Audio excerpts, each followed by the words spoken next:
secret in the quiet hour away, only for you, 'cause I want to know you more. I want to know you, I want to hear your voice, I want to know you more. Yeah, I want to touch you, I want to see your face, I want to know you more. I am reaching for the highest goal, that I might receive the prize. Pressing onward, pushing every hindrance aside, out of my way, 'cause I want to know you more. Yeah, I want to know you. I want to know you. I want to hear your voice. I want to know you more. Yeah, I want to touch you. I want to see your face. I want to know you more. I want to know you. I want to hear your voice. I want to know you more. I want to touch you. I want to see your face. I want to know you more. I want to know you more. Yeah, I want to know you. I want to hear your voice. I want to know you more. Oh, I want to know you. I want to touch you. I want to see your face. I want to know you more. I want to know you. I want to know you. I want to hear your voice. I want to know you more. Yeah, I want to touch you. I want to see your face. I want to know you more. Oh, I want to know you more. Do-do-do-do. Ba-ba-da-ba-ba-ba. Oh yeah, I want to know you. Ba-ba-da-ba-ba-ba. Know you more. Ba-ba-da-ba-ba-ba.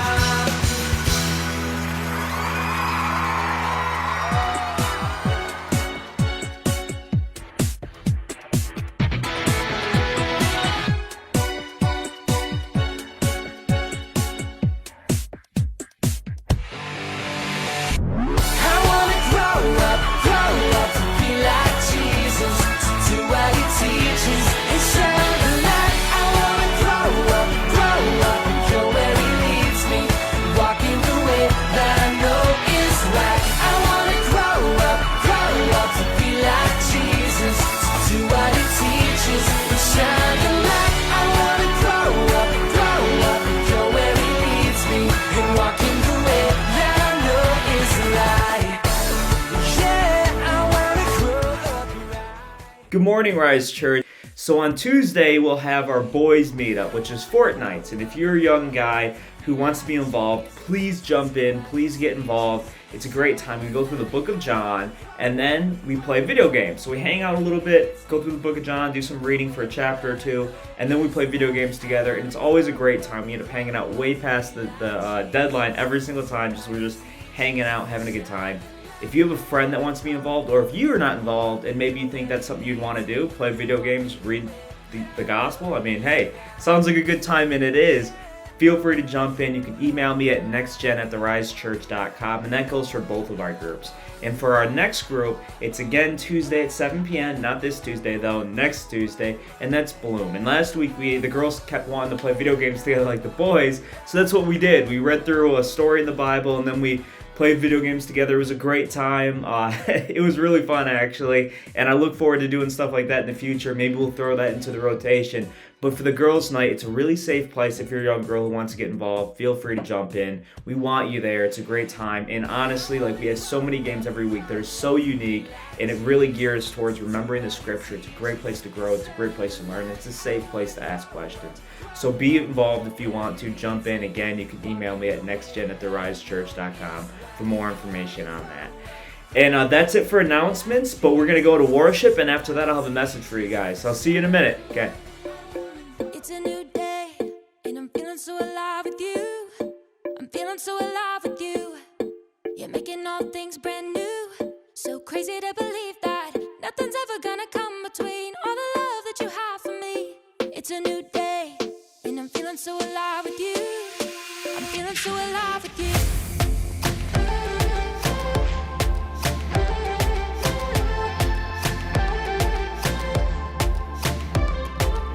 Step out, take a breath, knowing you're right beside me, always looking up. Your face is all that I see. Your love within me sets my spirit free. Now you got me singing. It's a new day, and I'm feeling so alive with you. I'm feeling so alive with you. You're making all things brand new. So crazy to believe that nothing's ever gonna come between all the love that you have for me. It's a new day, and I'm feeling so alive with you. I'm feeling so alive with you.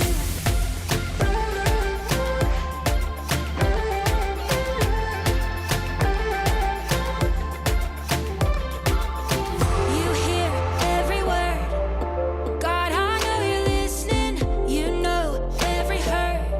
You're turning all to dancing. Your love within me sets my spirit free.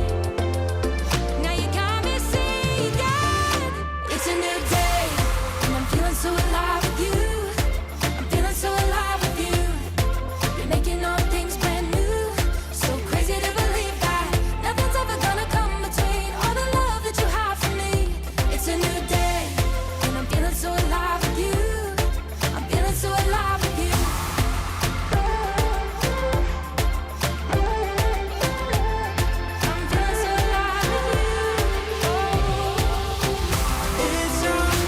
looking so bright. It's all feeling so right. It's all looking so bright. It's all feeling so right. And I'm feeling so alive with you. I'm feeling so alive with you. You're making all things brand new. So crazy to believe that nothing's ever gonna come between all the love that you have for me. It's a new day, and I'm feeling so alive with you. I'm feeling so alive with you. You're making all things brand new. So crazy to believe that nothing's ever gonna come between all the love that you have for me. It's a new day, feeling so alive with you. It's a new day, feeling so alive with you. Feeling so alive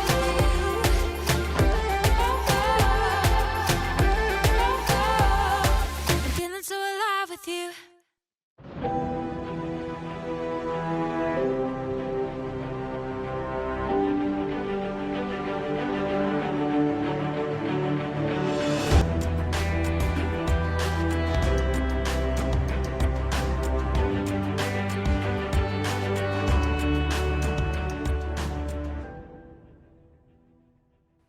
Welcome back, everyone. So I wanted to start today off with a question.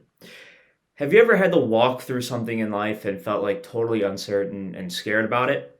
I bet you have. I mean, maybe it was going through another grade, you're going up one, or you're held back and it's like, ooh, what is everyone going to think of me? Or like going from fifth grade to sixth grade, you got to jump into middle school. Or maybe it was trying out for a team and you're like, man, I'm so nervous. Like, what if I don't make it? Are people going to make fun of me? What's going to happen there? Or maybe you're looking for a job and you're trying to get that first job like super early at 13, or maybe you're trying to get that at 16, whatever it may be, you're trying to get that job in there and you're just worried about if you won't get it, or if you do get it, you're nervous about how you're going to do in that. Or maybe even cutting lawns could be your first job. You know, I got a lot of friends that started out early with that. But whatever it is, I'm sure you've had situations that you were nervous, you were uncertain, anxious, and worried about what's going to happen next. That's part of life, and that's going to continue to happen. There will be more times like it. And you'll always have situations where you're uncertain, but I want to say it does not mean you're alone in those steps of life, in those issues, in those struggles. You're not alone in that. I mean, if you're part of this church, one of the amazing things I can say about that is I know a ton of people here that are here that will literally bend over backwards to see you succeed, to see you grow, to help you. They're all genuine people. I love that about this church. And I've had plenty of experiences myself where I've had to go into uncertain times or anxious times and worried times. And I'll tell a story, and you can totally laugh at it and make fun of me when you see me about it. It's whatever. So my wife and I had been with each other since eighth grade. We met each other really young, and we've been married going on 5 years now. And but by the time I graduated and started school, I was like already working, and I knew I wanted to marry her. Like she was starting school, I was working. I was like, it's time that I think we take this next step. So I wanted to marry her, and I knew she was the one for me. Like without a doubt, I knew it. I mean, I was really immature, like super immature through high school. I'm still pretty immature, and she stuck with me. So I was like, hey man, if she can stick me through that, then I'm pretty sure we're gonna be good going forward. So trust me about that too. My wife can confirm that I do a lot of immature, stupid things all the time. But anyway, I figured now is the best time to convince her to marry me before she figures out that she could do way better. So I'm like, I gotta lock this down, trick her into marrying me. No, but really, I mean, it was the time. So I went out and I bought this ring, which I could not afford. Like I did not have the money for it, but I found one on Black Friday. Yeah, I'm cheap, I know. And I'm still cheap like that. If I find a deal, I'm going after it. So I found this beautiful ring that was like 65% off or something crazy like that. And it was actually the first thing I ever financed to like make payments on it to build credit. It was the first thing I ever didn't have the money cash up front for that I had to pay over time. So I got this ring and I was super excited. And I thought, you know what? Now I got to figure out how I'm going to propose. So I laid out this plan where I was gonna have like my girlfriend at the time come over to my house, and I was gonna have my friends come over, and we were gonna set up these string lights, and it was gonna be a bunch of us there, and it was gonna be a beautiful dinner we had in my backyard with string lights, pretty. And then after the dinner, I proposed to her, and I thought too, I'm like, if she says no, it would just be me and her. So like I can keep that on down low. Like, no, that never happened. Like I could deny it if she said no, because that was a big fear of mine. But I knew that I have to get her father's blessings first. I knew I had to do that first. So I went over to her house like 10 minutes before her and her mom got there one day. And I go up to the front door, and it's just me and her dad. I rang the doorbell, and I'm like, my heart's pounding. I'm so nervous and excited because like all week I've been like, what if he says no? What if he says no? What if he says no? And all my friends and family are like, don't worry, he's not going to say no. Ask for his blessings. So I ring the doorbell. He answers the door. And I'm like, hey, I don't even know what to say to him. So I'm just like, hey, I'm wondering if I could have your blessings to marry your daughter. And he looks at me and just pauses for a second. And he goes, no. I was like, I didn't know what to do. Like, it was like, whoa, this is actually happening now. Like, whoa, he actually said no. And then he goes, you're asking for my blessing, so I think you're going to do it anyway. You're going to propose anyway. But my answer is no. You can't have my blessing. And I was super, super awkward. I was just sitting there, and I'm like, well, what do you mean no? Like, I'm thinking that in my head. I'm like, what am I supposed to do now? Like, I bought this ring. I have this plan. Like, nothing's going to work out anymore. And I'm super, like, the anxiety, fear, and like, oh man, this is really a reality right now is just building. And it was a super awkward moment. I didn't know what to say next. And I only had a couple minutes because her mom and she was about to be home. So I'd like make it quick, and I'm like, why? That was the only thing I could think of. Why? Why say no? And he was like, you're just too young right now. You guys are both really young. She's going to college. Just want you guys to be a little older. I don't think it'll work out. And there's no further time to discuss anything. So I just got that, like, honestly, to me, it was a bad explanation. Looking back on it, it was actually a pretty fair explanation. But in the moment, it was horrible. It wasn't what I wanted to hear. So Amanda's mom comes home and with Amanda. And immediately, Amanda's mom just knows something up. She's like, what's going on? She's probing and asking all these questions. Thank God her dad didn't go, oh, he just asked for my blessings. And I said no. Like he kept it to himself. And I was like, oh, thank God for that. But she said no. So 6 months go by. And I'm thinking in my head, I'm like, man, well, I'm 6 months older now. Not a lot older, but I'm 6 months older now. I'm going to ask again because I still have this ring. And I ask again. And this time, I asked her mom and her dad because I was terrified to just ask her dad again. He had scarred me for the rest of my life. So I asked her and her mom, and again, they say no, you're just too young. We don't know if it's the right time. Like, I don't know. And I'm like, man, this is so disappointing again. Because I had another plan set up. I thought for sure, again, he's going to say yes this time. I'm 6 months older now.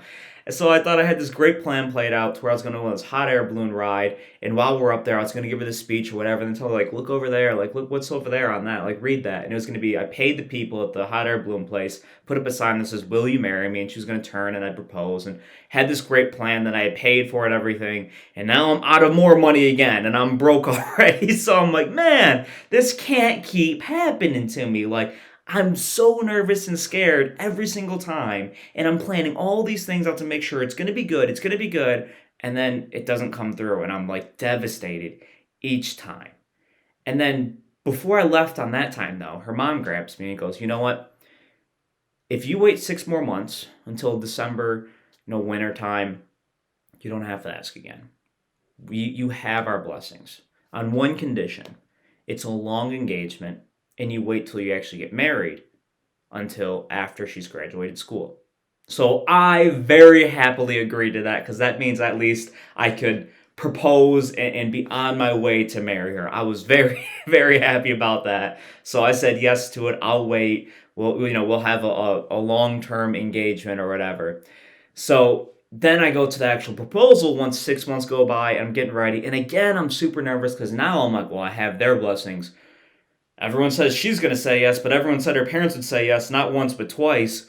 What if she says no? So I am terrified. And I guess she suspected it or she got her nails done and everything, but I was like, I didn't give her a clue or anything. So I'm going out, I'm bringing us the Rochester lights, if you know what that is. It's like a street in Rochester. Streets are all lit up with Christmas decorations and lights, and I'm thinking, under the tree, I'm going to propose to her. Well, we go there, we get a coffee and stuff, and then we go over there, and I get nervous, and I chicken out. I couldn't do it. I was too afraid. I'm like, no, because then she's going to say no to me, because I've had this happen to me twice already with her parents. She's going to say no, and there's going to be 1,000 people sitting around me laughing. I'm not doing that. So I was like, all right, I'll do it at dinner. So I'm like, okay, I don't know why I thought that would be better because there's still people around. Go, I'll do it at dinner. I'm like, I got this fancy place, Amanda. We're going to go out to dinner. We'll go here. And she insists on going to Outback. And listen, I love Outback Steakhouse. I really do. To this day, love them. That's not the place I wanted to propose to my wife. I didn't want that to be our story. So I'm like, I'm not proposing in Outback. I'm not doing that. So I was stubborn again, and I messed this all up. So then we go home, and I'm like, I gotta propose. So I have this Christmas ornament that I was gonna give her, and on the back it says, will you marry me? And then I was obviously gonna give a little speech and then, propose. So we get to my house, and I'm so nervous that I nearly peed myself. So I had to run to the bathroom. It's terrible. So I get there. She almost opens it. I come out, and she's starting to open. I'm like, hey, wait, don't do that yet. And then I start giving her the speech about how much I care for her. And I had never cried in front of her at this point because I was a guy who was Mr. Tough Guy, and tough guys don't cry. So midway through talking, I just start snotty nose crying. Not cute crying, I mean snotty nose crying bad. And then I get down, I forget everything I'm gonna say. I have no clue. I'm like, I lost it all because I'm so nervous and scared. I get down and I propose, and she says yes, thank God. Thank God she said yes. So she said yes to a snotty-nosed guy on the ground there, but whatever, I'll take it. She's still with me. She's stuck with me now. But I had messed it up, and each step over this long process, I felt so anxious and worried and scared because bad things kept happening. The worst thing I was afraid of kept happening. So in that time, I felt honestly uncared for and discarded because I was a bad person in my past, and I had just turned to God, and my life had completely changed. But I was worried that my past for who I was haunting me, and now I wouldn't be able to marry the girl I wanted because of that. And even when I got married, even after everything worked out and I was able to marry her, reading my vows, when I get super emotional, instead of crying and stuff, I cry and laugh. So I was up there laughing, reading my vows, looking like a crazy person. Nothing was cute about it. I messed things up, okay?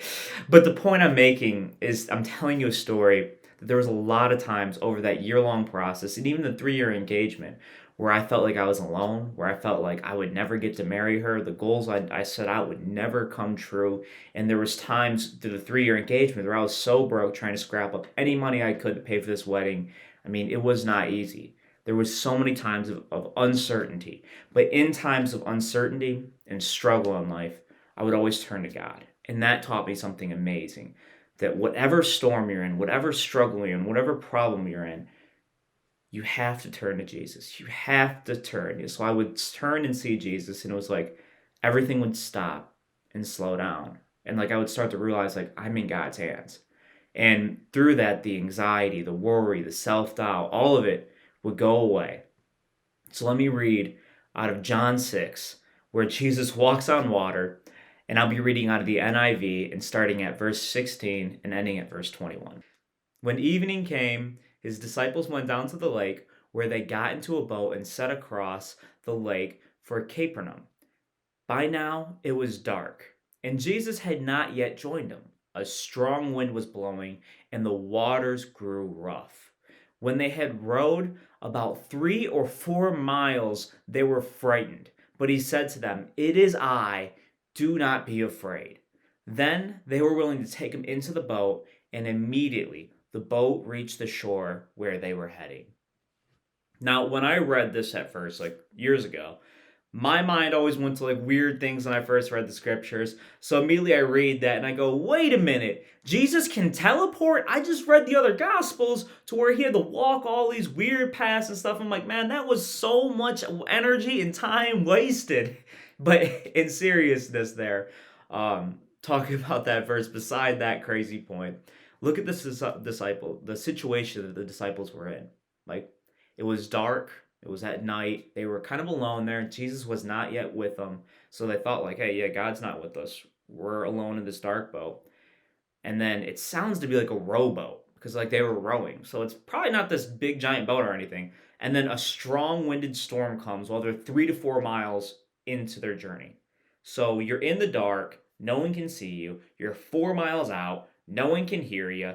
And there's a storm and you're in a rowboat. Things aren't looking good because I don't know about you. If I fall over in that boat, I can swim like 1 mile maybe, okay? I'm not getting to 2 miles. I don't know about you, but I'm not getting to it. But let's say the disciples were really, really in shape because they did do a lot of walking, so they could swim 2 miles. They still would have to swim 3 to 4 miles. So this was actually a life or death situation they're in. It was great fear, great anxiety. Like, what are we going to do here?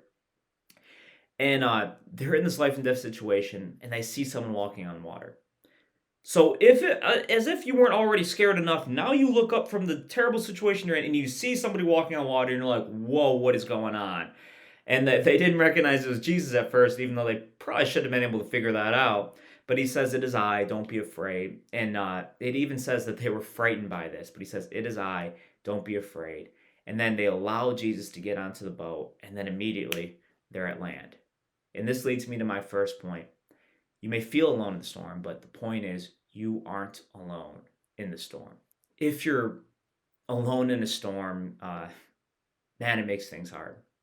If you're alone in a problem in your life, it makes you feel like extra alone. It makes you feel extra scared. It makes you feel extra anxious.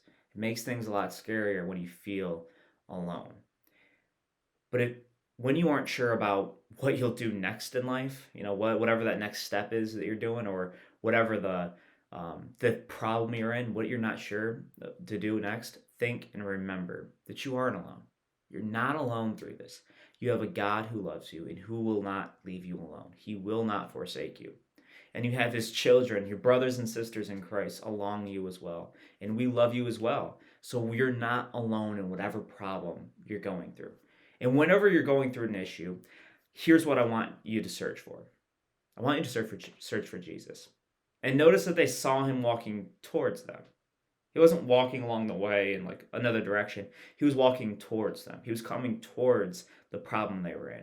But what if they were so focused on the boat and everything going on that they never looked up to see Jesus? They never looked in his direction and noticed that he's coming towards them. Jesus would have been there, but they wouldn't have noticed. Like, could that have happened? And once they did notice him, though, once they did look up and notice him, look at what they did. says that once they realized it was him, they were willing to take him into the boat. So, to see Jesus, sometimes you need to look in his direction. So, here's a question you should ask yourself. When you're going through these hard times, where am I looking? Like, where are you looking during these hard times? Are you looking towards the problem? Are you looking towards your anxiety? Are you looking toward, what are you looking towards? Because it should be Jesus often. And are you just looking at the problem and everything that you can do to try to fix? Or, like, you should do that, right? Or are you anxious about what's going to happen next? And you can only think about what happens if these what ifs are bad. And then what happens when the what ifs come true? Like in my situation, the what if came true. Will you continue to focus on all this worry and anxiety and fear? Or will you look up and see Jesus and see that God is with you in this time? Because if you have a tendency to not look for Jesus in your life, here's 3 ways you can, and here's 3 ways you should be looking for Jesus in your life. The first way is pray. Let him know you're in the storm, and let him know that you need him. He's already walking towards you. Just pray to him and let him know, I'm here, I need you, God. And sometimes he shows up even faster. That's often how you let him into the boat with you. Read his word. I think that Jesus speaks most clearly to us when you read the Bible, and it's crazy how even like a verse of the day can even be like the verse we needed to read, the verse we needed to hear from God's voice to get us through something. And then a third way is talking community. Ask your brothers and sisters in Christ. Ask your brothers and sisters around you, the people that under God are family to you, your new family through the church, to help you see God in this hard time. And they will. They'll do what they can. They'll pray for you. They'll read the Bible with you. They'll give you advice. They'll be with you. And let me give you a promise now. When you search for Jesus, whether you use one of those or all 3, you'll find him and you'll find his peace. You'll find him because he's always there. God is what we call omnipresent, which is a big word. It literally just means he's always there with you. He's always there because his spirit is in you. And Jesus is there. Jesus is always there. You just need to see him and allow him into your boat. Allow him into your struggle or problem. And something amazing will happen once you see him and you bring him into that struggle. And what happens next is my second point. Second point is, with Jesus, the storm is irrelevant. The storm simply doesn't matter anymore. It is truly irrelevant. It does not matter. And I know it feels like it does, but it doesn't when Jesus is there. Now, every time I felt like I'm working too much or to make this wedding happen, or I'm doing so much and I'm so nervous that I'm not going to be able to do this, or every time I'd ask to marry a man and our parents would say no, which, by the way, I want to say, we now have a great relationship and I love them very much and we're very close. But I even in those times where they would say no and I felt like, man, I'm alone, I would know that Jesus is there with me and I'd have to search for him. And sometimes I just couldn't see him, to be honest, not because he wasn't there, but because I wasn't looking for him. Or sometimes I'd even know he's there, like I said, but I wasn't allowing him into the struggle with me. I was letting him just sit outside in the water, and I wasn't bringing him into my struggle. It's so important to do that. And if I would simply do that, if you would simply do that, see him show up, give him a chance to get in your boat, give him a chance to get in your problems and your struggles, then a sense of peace that would come onto you that allows you to realize you are in his hands. You are in God's hands. And you realize the storm, the problem, the struggle that you're in is really irrelevant.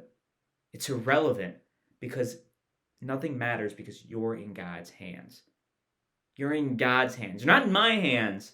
You're not in your parents' hands. You're in God's hands. Do you think God is going to let you down? No. If you see him, follow him, and allow him in, he's going to be with you through that. That doesn't mean everything's going to turn out your way all the time. No. But it means that you're not going to be alone in it. And it means that sometimes when God says no to something, he's doing it so that you can have a greater experience later on, so that you can have greater sense. And when God said no to me all those times, to where I was asking the parents and I felt like, God, where are you in this? Like, come on, man, I'm trusting in you too. I'm doing this for you also. I failed to realize that sometimes God was just saying no to me because I wasn't ready to allow him into all my problems, into all my life. And that was a learning experience for me to really take God and say, you're in my problems, you're in my life. And now with our marriage, we put him at the center of it.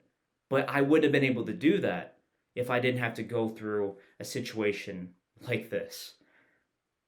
So when you got to go up a grade and switch schools or apply for that job you didn't get, or when you get a job and you're scared about how you'll do, or when you try out for that team or start a new class and you got to sit by people you don't know, or even join a new friend group, or even when you're in trouble and you know you messed up and you're about to get in trouble, whatever it is, when you can see Jesus and you realize everything around you is only here for a moment, but you'll be with him forever, you'll start realizing that you should be grateful for the struggle.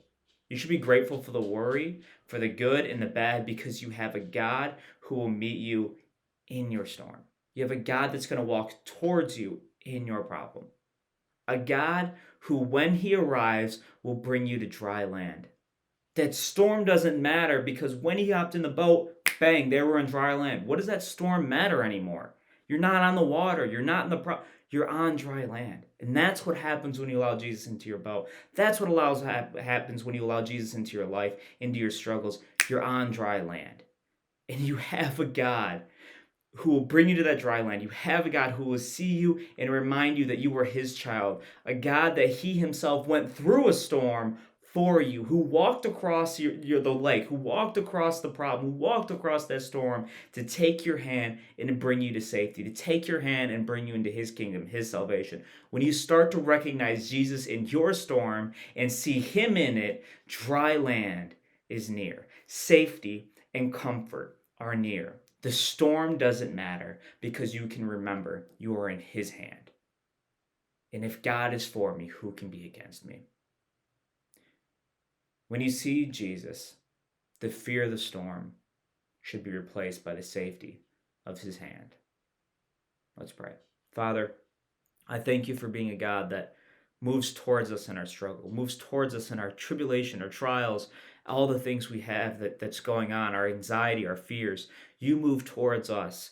And if we would just be able to look our heads up and see you and allow you into these problems, I know you'll bring us peace. So God, for those of us who are going through that right now, help them look up to see you. Help give them the courage to bring out their hand to allow you into their struggles, into their worries, so that you can remind them that they are in your hands. You are the Prince of Peace. You bring peace that is unexplainable. So for those of us that need it in this time, I pray that you be with them in that. And for those of us who are in a good time, I thank you for that, God. And I ask that when that time comes, when these worries come, that they would remember that they just need to look up, that they need to search for you, whether that's through prayer, whether that's through reading your word, or whether that's through in community talking about you and sharing your struggles so that you can be invited in.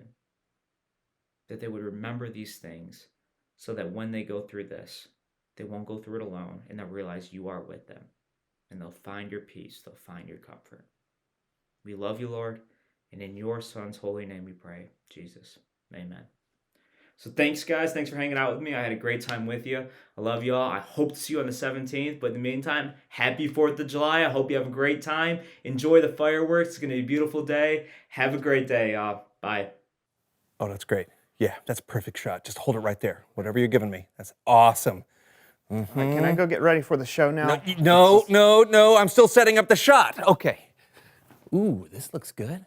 Yeah, that looks awesome. I've been standing here for 30 minutes, John. You can't rush art, Brandon. Oh, we're making art now? When have we ever not made art? Here we go. Oh, this is beautiful. Oh, I got an idea. Okay. Ready? How much longer? Just hold still. Not much longer. Here we go. Are you ready? Yeah, right.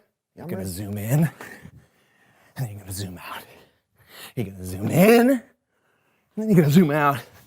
And you're going to zoom in. Okay, I'm And done. then- I'm what? done. No. I'm done. Okay. That's fine. it. Fine. Just go take a break. Just can you bring your stand in? Yeah. Please? Thank you. All right. That's great. That's great. All right, stay right there. Stay right there. That's Why? perfect. Not you. I'm talking to your stand-in. Oh. You are allowed to leave, man. Actors. Glad we got rid of that guy, right? Oh, wait, that's perfect. Just hold it right there. Okay. And then we zoom in. Oh, yeah, look at those eyes. Then we zoom out. Then we zoom in. Yes! We zoom out. And then we do a spin. Oh, yeah.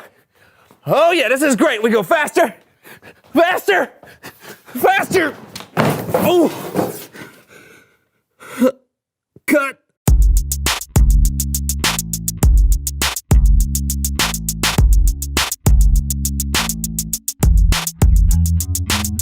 No. Hello, everyone. Welcome to the So&So Show. I'm Brandon. And I'm John. Spiders. No.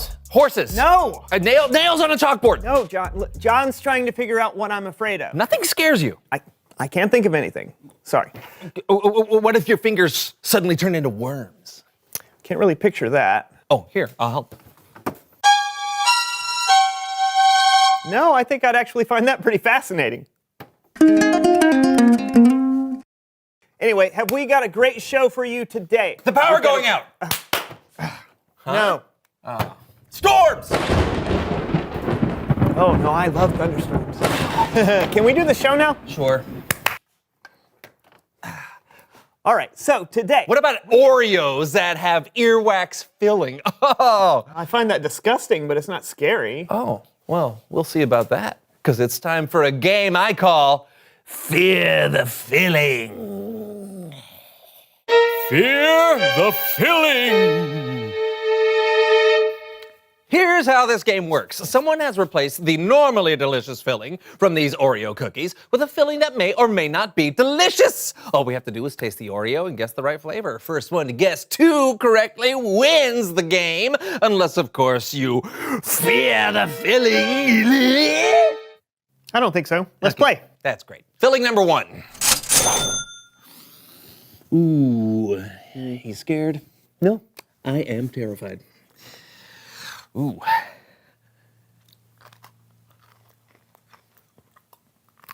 Oh. Oh, it's gross. Puh. What is that? Oh. Ew. Sunscreen. Sunscreen. How do you know what sunscreen tastes like? I don't want my tongue to get sunburned. Okay. All right. Next filling. Oh. Whoa! Whoa.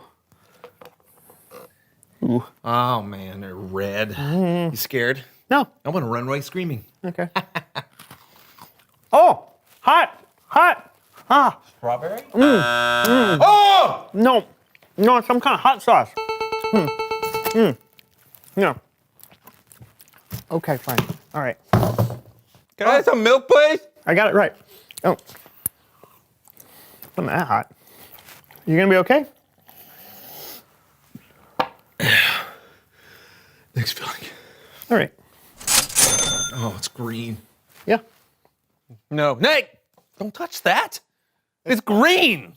Do you know what that could be? That could be some sort of dangerous mold or grasshopper guts or some sort of radioactive toxic. Don't touch it. I'm not afraid. No, don't. Yeah, you should be afraid. you try. No!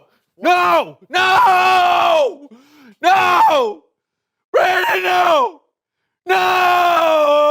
No, Brandon. Mint. Guess I win. It's Bible story time with Kellen.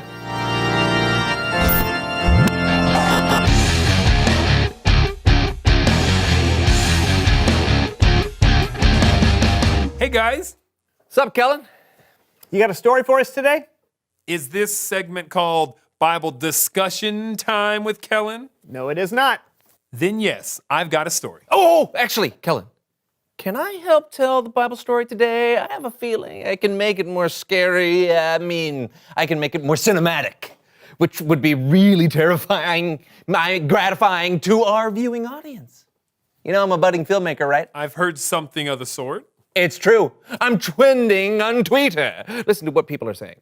My son John wants to be a filmmaker. Looks like he won't be moving out of my basement anytime soon. Hashtag retired mom problems. Boom. You know what? Sure, you can help.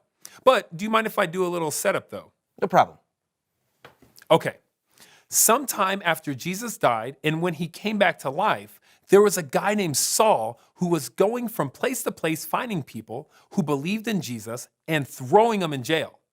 But when Saul was on his way to Damascus to arrest even more Jesus followers, he had a miraculous encounter with Jesus himself. Today's story picks up 3 days after that encounter. Saul has gone without food and drink for 3 days, and he has completely lost his sight. John, take it away. All right. And action. In a land called Damascus. Stop. What's that? A wolf. No wolves in Damascus. It's just setting the tone. Sure, but there were no wolves. Fine. No wolves in Damascus. All right. Easy fix. Action. In a land called Damascus, there lived an ordinary guy named Ananias. Did I say ordinary? Not so fast. God might have something to say about that. Ananias, Yes, Lord. go to the house of Judas on Straight Street. Ask for a man from Tarsus named Saul.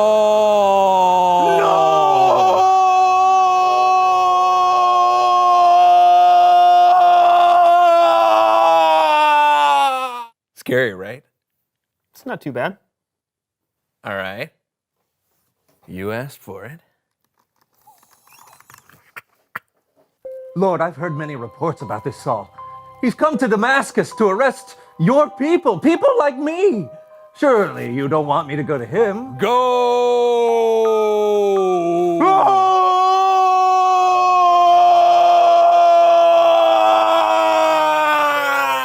I'm just going to cut in for a sec. That's true. God asked Ananias to go help out a man who should have been his enemy, so Ananias had every reason to be scared. Not sure if God's voice sounded like that, but I don't know for sure, so I'm going to let that one slide. In any case, Ananias did what God told him to. John? Yep. When God tells you to go, you go.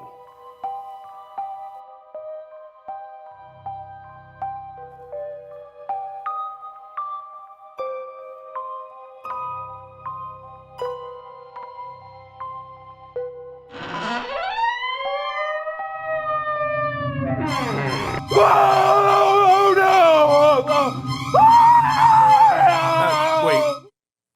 What's with the fish? Because the scales.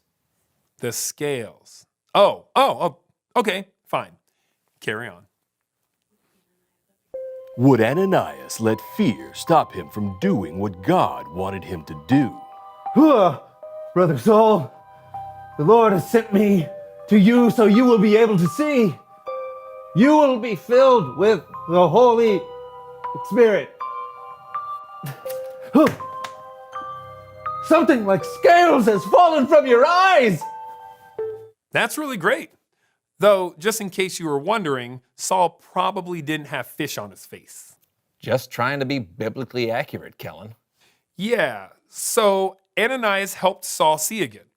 And I'm telling you, Saul was a completely different human being after that. He got up, he got baptized, and after he got his strength back, he started telling everyone he could that Jesus was the Son of God, which goes to show you, when you go and Wait, Kellen, the story isn't over yet. you have more. Oh, yeah. This is the really scary, I mean, really emotionally moving part coming up. Oh boy. Saul used to terrify followers of Jesus. Now, it was his turn to be terrified. Saul, you're in danger. Some bad people are going to try and kill you. You have to leave the city. Now! Mystery, intrigue, a midnight rescue through a hole in the city wall. Would Saul be safe at last? No. Come on! Shipwrecks, prison, unimaginable persecution. What are you, a mannequin? This man would face trials of these kinds and more for the rest of his life. Saul, who is also called Paul, Coming soon. Or is it? Now you're scared, aren't you? Yeah, a little. Ha! If I follow Jesus, does that mean I'm going to face trials like Saul for the rest of my life? Ha! I mean, I'm not going to lie to you. Bad stuff is going to happen, and there's going to be plenty of stuff for us to be afraid of. But here's the good news. When you follow Jesus, you've got someone who's going to be there to help you face those fears. So sure, Saul went through some stuff, and we're going to go through some stuff too. But it's not like you have to go through it alone. God will be with us. I feel better already. Great. Thanks for your help today, John.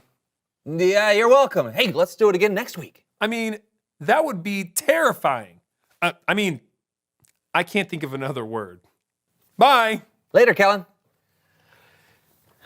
Man, I thought my version of the Bible would totally scare you. Sorry, I wish I could help you. I just don't know what I'm afraid of. Oh. Well, hey, in that case, reveal the question. Oh, what are you afraid of? Are you afraid of making new friends? Yeah, or are you afraid of missing the bus and having to walk to school, and then you can't decide if you should cut through old Farmer Ben's cornfield because that would be faster if his dog Dragon is asleep, or if you should take the long walk along the road even though you'll definitely be late, and you're paralyzed with indecision, and you end up missing the entire day of school, but you don't realize you've missed the entire day of school until the bus comes back to the very same spot that afternoon to let your friends off from school. Or maybe you're afraid of snakes. Yeah, talk about it with each other. What are you afraid of? And we'll see you next time on The So&So Show. I'm always afraid I'll never get to say that at the end.